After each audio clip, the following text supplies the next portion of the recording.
Meow meow. May kiyampo ako kahapon. I visited the Ayala Museum, specifically the Filipinas Heritage Library on the 6th floor. Pre-pandemic pa ako huling nakapunta doon. They had a renovation, kaya lalong ang ganda ng ambiance, in fairness. Good light, may wifi, comfortable ang furniture, very helpful staff. Pero you have to schedule your visit, and you have to pre-select the books that you would like to read before you visit. The books I pre-selected were already waiting for me when I got there. The Rizaliana books were out in the open shelves, pero all other books nasa glass enclosure siya. Parang aquarium ng mga libro. Ganun. Konting trivia. Did you know that the Ayala Museum was not always in that spot? It used to be in the spot where Greenbelt 3 is today, across New World, Makati. Even the Filipinas Heritage Library was not always in that building. I first began going to that library when it was inside the Nielsen Tower. High-end dining venue na ang Nielsen Tower ngayon, pero before, it was a library. And that building is also the very first in that area. Nielsen Tower was named after Laurie Reuben Nielsen, a British national who came to the Philippines in the mid-1930s to invest.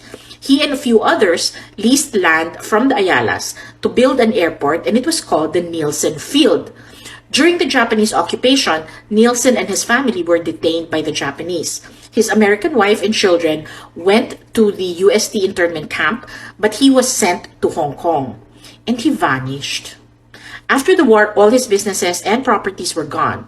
The only thing that remained was the airport named after him. The Ayala family took over Nielsen Field and it became the Nielsen Airport, which became the Manila International Air Terminal. The Nielsen Tower used to be the Air Traffic Controller Tower and the Commercial Passenger Terminal. The airport was decommissioned in 1948 and the site was returned to the Ayala family. The airport runways became roads: Ayala Avenue, Paseo de Rojas, and Makati Avenue. In the 1970s, that triangular field where the Nielsen Tower is became a football field, and it was called the Ugarte Field, named after Sebastian Ugarte. He was a football player from De La Salle, Manila, later a San Miguel Corporation executive who helped build soccer as a sport here in the Philippines. That area is now called the Ayala Triangle Gardens. I find it amusing to compare photos of places before versus today. Look for Mighty Magulang on Pinterest, and I have a board called Dito Noon. Lalang, ang saya. O, di ba?